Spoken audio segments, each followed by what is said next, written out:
All signs are pointing towards update 6.4 dropping next week. Tower mode, it is coming back. Rogue's Famine Scourge is coming back along with her saga, and Red Hulk's War Scourge is coming, rounding out this new Gamma team. And speaking of this new Gamma team, how strong are they? We're discussing all of these things and a lot more in this special Labor Day Tuesday edition of the Monday Mailbag. So if you're ready for the Valley Club, you know what to do.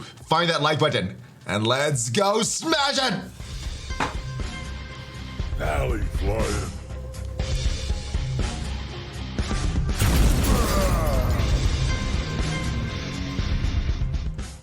Hello, what is up, Valley Club? I am ValleyFlyin. I hope you've had a great weekend, and if you are someone that celebrates Labor Day, I hope you had a great Labor Day. Welcome back to the ValleyFlyin channel. If this is your first time here, though, hit that subscribe button for more great Marvel Strike Force content. We got at least 5 Marvel Strike Force videos per week on this channel, and if you're returning, welcome back to the channel. We have a great jam-packed video today, all about the update coming next week. We got a lot of questions. This Gamma team, how strong are they? Which are the best characters to invest red stars in that are not related to Scourge or a Horseman team? We're talking about all of that and more in this video, but let's talk about this update dropping. Right before we started recording, we got this update preview, and it looks like everything in the data mines are correct. So first, we have a new Famine chapter of the Apocalypse Saga. So Rogue is gonna get some synergy with Morgan Le Fay. She's gonna get a lot stronger in Arena. So all those Rogue hybrid teams, you might see them a lot more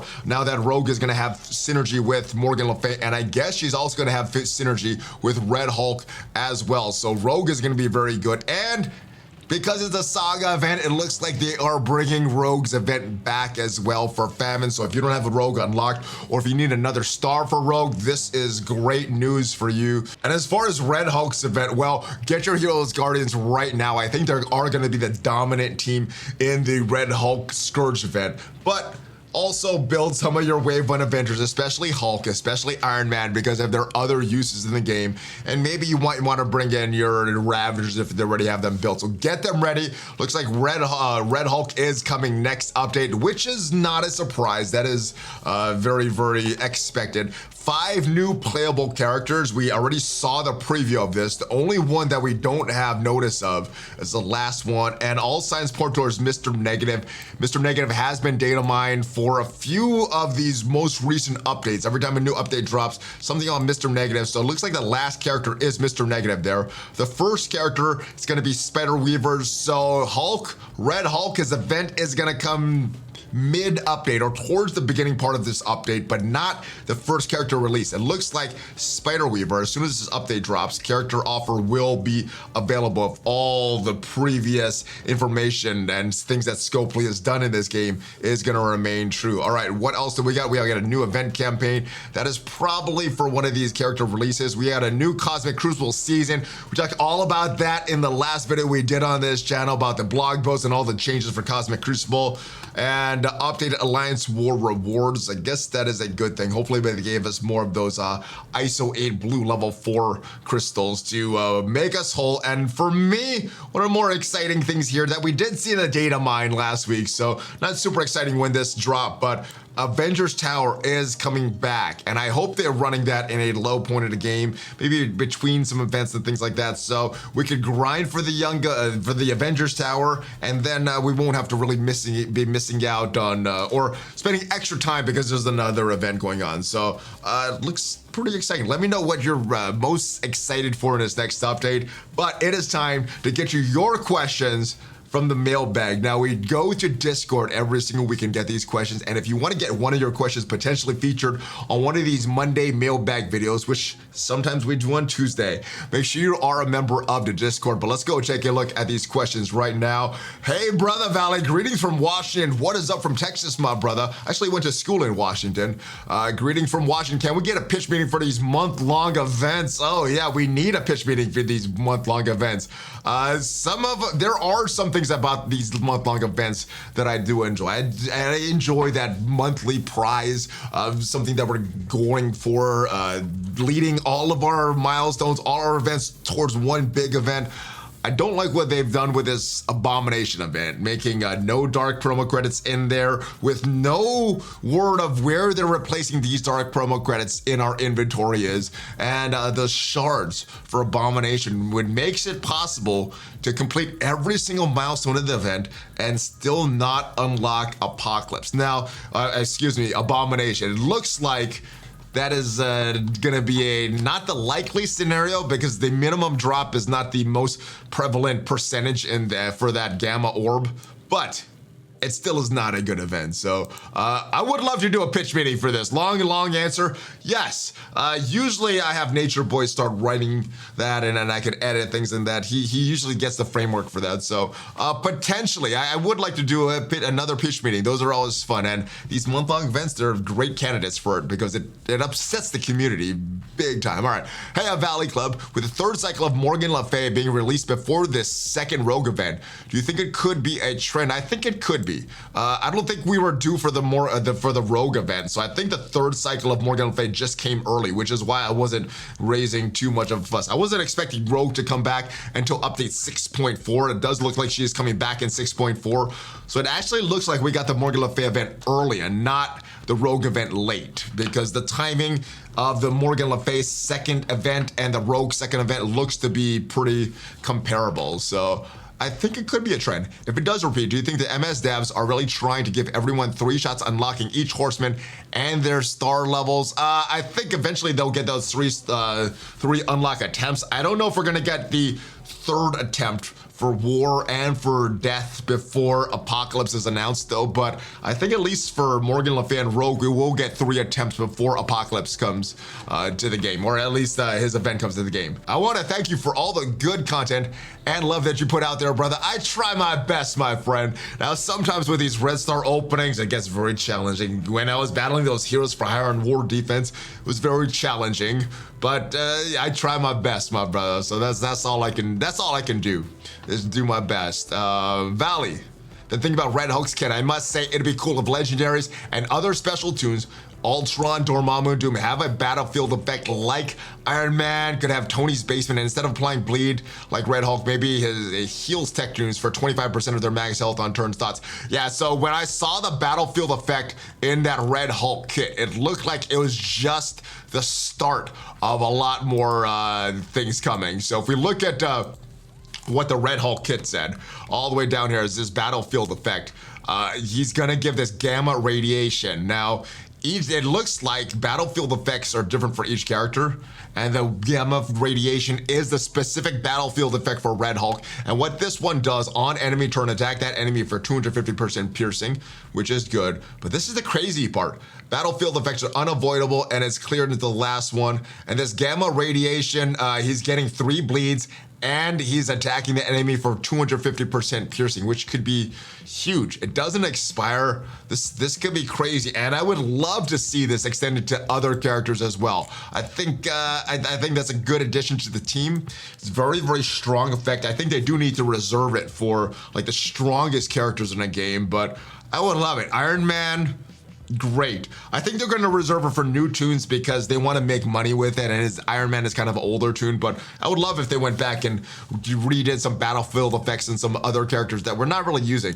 All right, this is a long rant, guys, but I'm going to read it. There's not really a question here, but I'm going to read it and give some responses to it. So let me know in the comments, you agree or disagree with this rant. Hey, Valley, sorry I'm using this as more of a rant than a question, so feel free to respond to it how you want. Been playing this game a little over 2 years. I have to say that Scopely has completely blown the upscaling of this game's resource. The last several months, I've been farming Focus Catalyst node daily, about every raid appearance during that time. My gear tier upgrades have been completely Catalyst dependent, so I'm in a very similar boat as you, my friend, except instead of the Focus Catalyst for me, it's those green ones, those health catalysts. I seem to be always out of those, and those are what's holding me back from gearing some of my newer tunes, is running out of those health catalysts.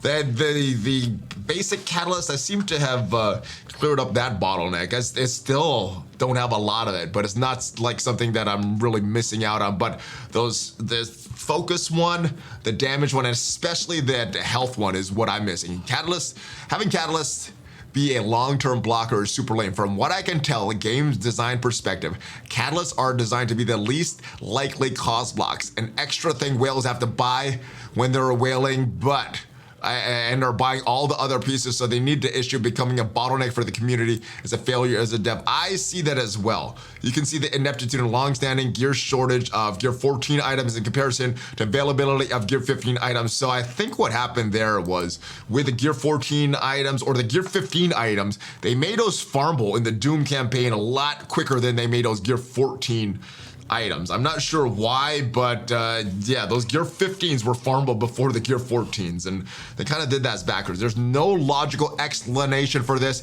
outside of incompetence. Well, I think it initially came from incompetence and then forgetting about it, but I think they've left it and not done anything about it because players are buying that stuff and they're actually making money with it. I know myself, there's only a couple characters that I'm farming shards for, so most of the time I'm farming gear.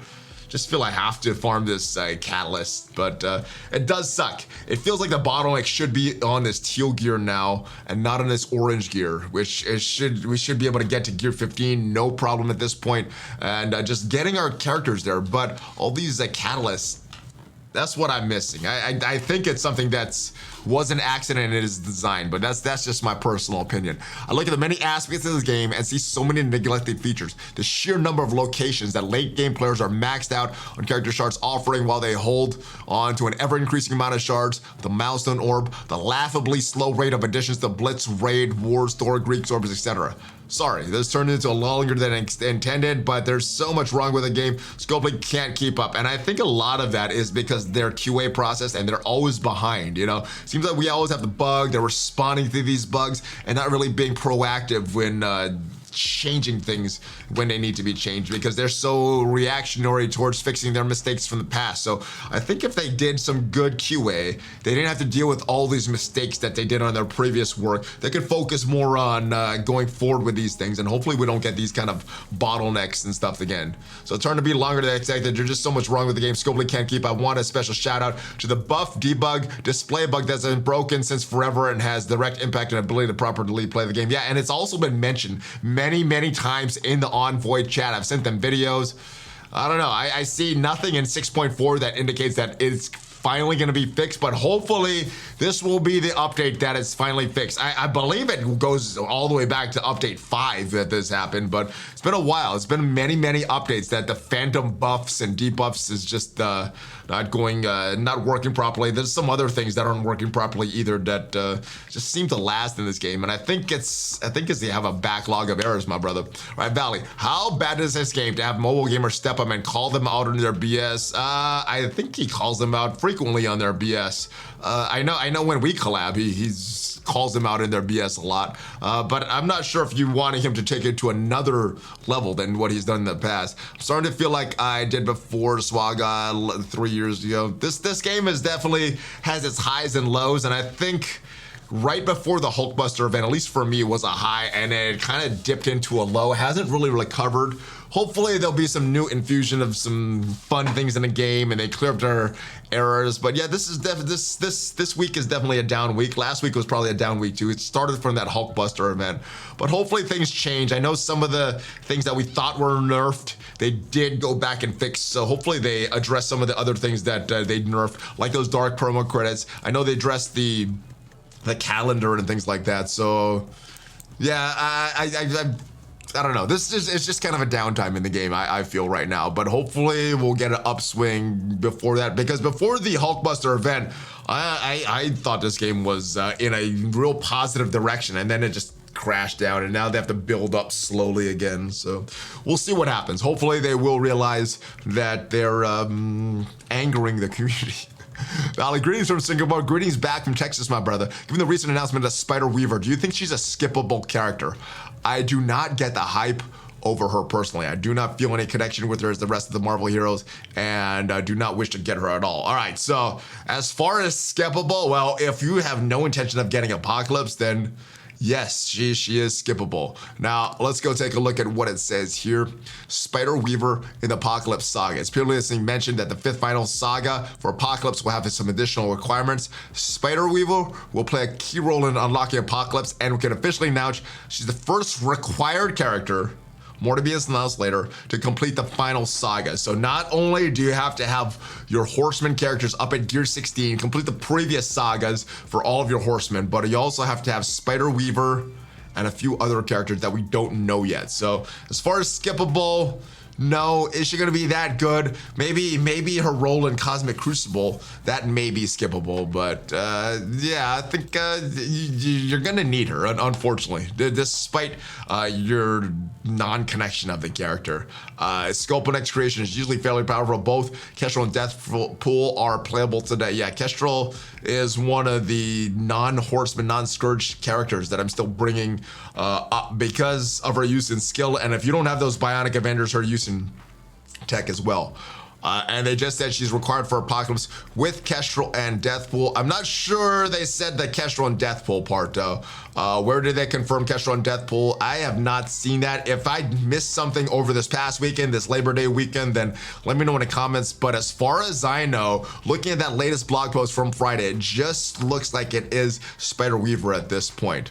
All right, so hey Valley, I don't really see the point of these new MSF exclusive characters. So Deathpool was Deadpool's anniversary, right? Well, she is great, but nowhere seen in the comics or the MCU or anything last I checked. She has been released as a year ago and the anniversary is over. I can understand the character being released maybe a year before the big day, and then a comic appearance coincides with the actual celebration. Also, why with heroes? All right, well, let's talk about that.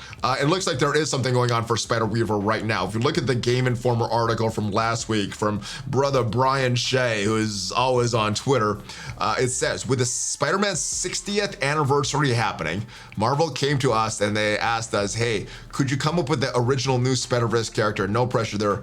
Marvel's creative director Sean Dugan says with a chuckle. So there is something. For me, I'm not really reading the comics. I do like the MCU, but there's a lot of characters in this game that aren't in the MCU, so I don't mind it that much. I know there's some people that really like the comics and want to see these characters in the comics. Deathpool's not in there, so I guess. Let me know in the comments, though. Has Kestrel been in a comic other than a Marvel Strike Force comic? I know there's some of those floating around, but has Kestrel been in anything other than Marvel Strike Force? Has Deathpool been in anything other than Marvel Strike Force? And I guess those two characters will be kind of a clue at what will happen with Spider Weaver, but yeah, I mean, looking at her kit or looking at her character's design, I don't know how popular of a character she'll be. Kind of an interesting design. Screams more of a video game than a comic book, but I could be wrong on that. Let me know your thoughts. Do you like Spider Weaver? Do you want to see her in the comics? Do you want to see her in the MCU? Or let's go back to some more other original characters. Deathpool, Kestrel. Do you want to see them in the comics or the MCU? Let me know your thoughts in the comments, guys, as we go to this next question here. Why does Scopely hate the game and always have to ruin a good thing? Would it be so much better if we got in Madam Webb instead of this? Yeah, I mean, for me, it's about the character design. I didn't know who Madam Webb was, so at least for me, these two characters are pretty comparable. Spider Weaver and Madam Webb. As long as their kit are good and they do some kind of function in the game and help me with a problem. I guess their problem is gonna be Cosmic Crucible though, so they may not be that valuable other than their Apocalypse unlock. But yeah, it's for me, it's fine. Let me know if you'd rather see Madam Webb though, if you're a little more familiar with that character than myself. All right, with the release of Brawn in the game right now, and Red Hulk's kit is revealed. I was wondering, what is your thoughts on the Iso-8 recommendations for this team? Would be particularly for Hulk and SheHulk. I know they're recommended as healer before the new team. That still holds true, or should we be looking into something else? So I think Hulk is still gonna be that healer. The way his kit reads and his passive, dropping below that 50% health is gonna give him a lot of damage. So dropping below and then having heal up and drop below and heal up, I think that'll give him a lot of benefits. So I'm leaning right now towards Hulk as healer. As far as the rest of the team though, Red Hulk, it seems that Raider could be the best class on him because he does have an AoE attack. He has that battlefield effects. So possibly Raider, but I could also see the justification for Striker. Chobe, I like that Striker, but you may need Skirmisher initially to help him with some of the debuffs and things like that. The Skirmisher is a little more popular class on MSF.gg, but I like Striker on Amadeus Show, aka Braun. SheHulk seems like a flex character. I'm gonna need to do a little more testing with that full team, and I don't have that team fully built up yet right now because I'm still building up my Hero Asgardians, still building up some of my Bionic Avengers, including those Wave 1 Avengers, and I do want to build up Hulk because he is that Wave 1 Avenger, so I haven't really had time to finish this whole team. I do have these characters unlocked: SheHulk, Abomination, Show, don't have Red Hulk, but just that 4-piece of this team can get some pretty big punch-ups. I'm hearing just that 4-piece alone, no 5th, can take out the heroes for hire. As far as Abomination, I think I'm going to start him off as Raider. Striker, you do have some justifications for Striker as well.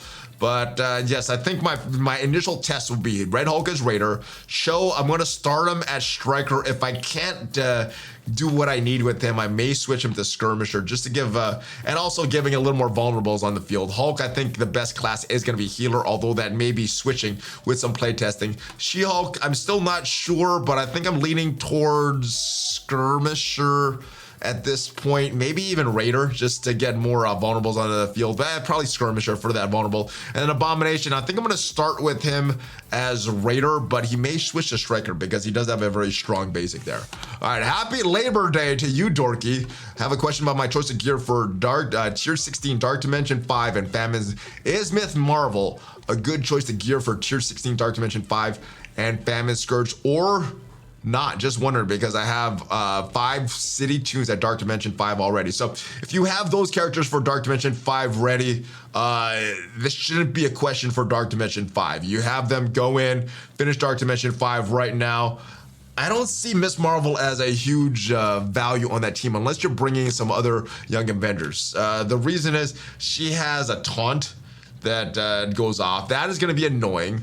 She has a heal, and she has this big AoE attack, but not really anything to really control those enemies in Dark Dimension 5. So while she will get you in, she'll give you added value in that Rogue Scourge event, I don't see her as being a big threat in Dark Dimension 5, but you know, for some of the characters that you're bringing into Dark Dimension 5, it's about those resources and not really how valuable those characters are in that game mode. But since you already have 5 city tunes for Dark Dimension 5 already, I wouldn't build her up just for this. Now, as far as Famine Scourge, it's an important part of that team. You're going to need her for that. You're going to need her to protect the rest of your young Avengers. So if you don't have a good star level on Rogue right now, especially with her event is coming back, that wouldn't be the worst. Although if we go into the game and look at my Miss Marvel, I didn't have her built up very much for that Scourge, and I'll show you where my Rogue is right now. We didn't have a lot of stars on her, and we didn't put that gear on her right now. So we have 5 stars. I think I may have actually bought that 5th star. We're at tier 15. We have this stuff, and yeah, so this is where she was for that Rogue event, and this is where our Rogue is right now. So it is possible to do really well in that Famine Scourge event for Rogue without a strong Miss Marvel. I think the important parts of the team are going to be Squirrel Girl, obviously, and Kate Bishop is pretty good in that team as well. She made a difference for me in the Scourge, as far as I remember. So those are the 2 valuable characters. You're getting some value from Miss Marvel, but yeah, I think Squirrel Girl is the big one that you want to do. And if you already have your 5 cities, Dark Dimension 5 should not be a consideration. She's not that great in that, Miss Marvel's not that great in Dark Dimension 5. All right, Stifler's mom, what is up, brother? So I've been meaning to ask you an opinion for the past couple weeks on the mailbag. Just been too lazy to ask a question. Well, I'm glad your laziness has worn off and you did ask the question this week, brother Stifler's mom. Anyways, the question is your opinion on 5 and 6 red star promotion of these characters. Is there any non-apocalypse teen tunes that still warrants red star promotion? I know it's not a good practice to purchase a promotion before it's actually having the red stars, but my build of credits is starting to trigger my OCD. The red dot OCD is still a daily struggle. It is for me as well, especially with my big surplus of all these orbs and stuff that I don't really need, and I just don't want to open all of them for the time it's going to take to open all of them. So I get you, brother. I don't like those red stars either, but I got a lot of them right now. I only have 3 farm tunes less than 7 stars, so I do keep fighting that OCD, waiting for Apocalypse required tune to get their next yellow star, trying to strengthen my tunes for my 5 and 4 and 5 red star tunes that are left to promote. All right, so these are the characters that I think would be worth promoting at this point. They're not Horsemen, they're not Scourge characters. I would focus the majority of my resources on Horsemen, the horseman teams and then the Scourge characters to unlock those horsemen if you don't have those horsemen unlocked. But Kestrel, I've mentioned her before. She's a great character.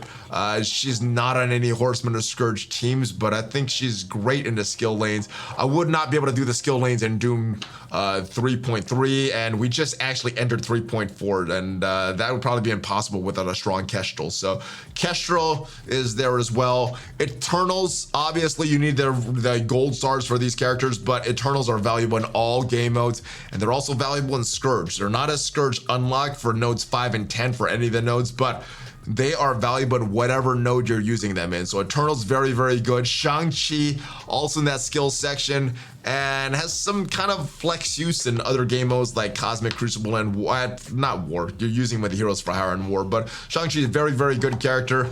Same thing with the skill section. Without Kestrel and Shang-Chi, those Secret Avengers would not be cutting it, at least for me. And last but not least, it's probably the best non-Scourge legendary in the game, and that is Omega Red. So those are the 5 characters: Kestrel, Cersei, Icarus, Shang-Chi, and Omega Red. Those are the 5 non-Scourge, non-Horseman characters that at this point I would still invest Red Star promotion credits in if I did not have those fully Red Starred, brother. Hello, ValleyFlyin. Question coming from Quebec, Canada. I want to know, what is your opinion on the QA department testing for this week? Wait. Have they done QA testing? Because it seems like every day since they did that time shift, we've had something screwed up in the game. You know, more of these errors come into the game, and a lot of that seems like it could have been eliminated or at least significantly reduced if they tested things, if they played this game. Having events line up that associated with Blitz, but not having the Blitz reset for another few hours just seems so dumb. It doesn't seem like it's very well thought out. There's a lot of things in this game. So yeah, the QA testing, probably non-existent for this week. They're probably still on vacation right now from Labor Day. They probably went on an early vacation for Labor Day, and they'll probably do a late vacation for Labor Day. So we may not hear from the devs at all until next week, guys. All these events with different times that didn't work, missing free offers in the web store, the calendar from 2021 used for Misty Knight, the first one, and then we got now Raid Milestone seems to be the one before they added the character charts in 2021. Yeah, so again, more errors. I don't think it was done on purpose, but I think they're lazy and they go back and use old code, and that is what happened with these milestones here. That's what happened with these calendars. They're lazy. They don't test stuff. They are short-sighted, and it may not be the actual devs. It may be the money people that's telling them, hey, we got a deadline. We're going to do this right now. So there's not time to properly QA test. But what we've also heard from Zeke's after she left is a lot of times the community makes this community managers aware of stuff. The community managers make the higher up devs, the money devs, aware of where the community is angry, and the money guys do not care. So there may be QA testing. They may be doing a good job there, but when they submit the results, the money people says, don't worry, just push it anyway. We'll give out some free stuff just like we've done in the past. I love the game, but it's always one step forward, 2 steps back. Can they move forward, or is it too hard for them? Like I was saying, I thought the game was moving forward at a decent rate before that Hulkbuster event, but then it just got this grind, and then they changed the time zones, and it's so confusing now with all these different time zones. I mean, Scopely, you gotta stop shooting yourself in your own foot. There's people that want to play this game, that like this game, even with all the problems, but stop making more problems, Scopely. Jeez, how hard is that? I know it's probably has all to do with money. Valley, I hope I made it in time. You did, my brother. You did. We actually did this a little later because it was a fun Labor Day with the family. I'm under the impression that it's impossible to reach MS30, 40K briefcases of power. And so this is for the SheHulk event that is starting, I believe it starts tomorrow. And free to play, thus impossible to get the irradiated blood, most likely resulting in not being able to complete and even unlock abominations. So this came in results for that SheHulk event that was described in the blog post from last week. So if we go into there, we'll see that it's not, there's, it's limiting the power of returning milestones. So it looks like we need to get a lot of these briefcases they earn 1 point. It seems, at least from this blog post, the only way to earn it is on these milestones that you get points for from blitzing. And it appears that you are correct. We collect 15,000 briefcases from the public defender and fighting force each. So 30K briefcases in total, which is around milestone 27, and just a third of the total points required for the events. Are really 2/3 of the events supposed to be pay to win? Did I miss something? Probably you didn't miss something. It's probably something that was missed in the blog post. That seems to happen with every event nowadays. Something is missing. Something is not communicated. Like either we're getting less stuff than the blog post indicates, or because they didn't test stuff out, we're getting more stuff than the blog post indicates. So I think something was missed in this blog post. The numbers don't seem to add up, which is why I don't really calculate these events and all these numbers until it goes live in the game, because, you know, all of these blog posts are subject to change. All the information could be thrown out and we get something different. So I usually don't start worrying about it until it goes live in the game. But yeah, and the way the milestones look right now doesn't look like it's very free to play. I think the Blitz is a 3x event, and they did that for Nico and Valkyrie. I hope that's the case.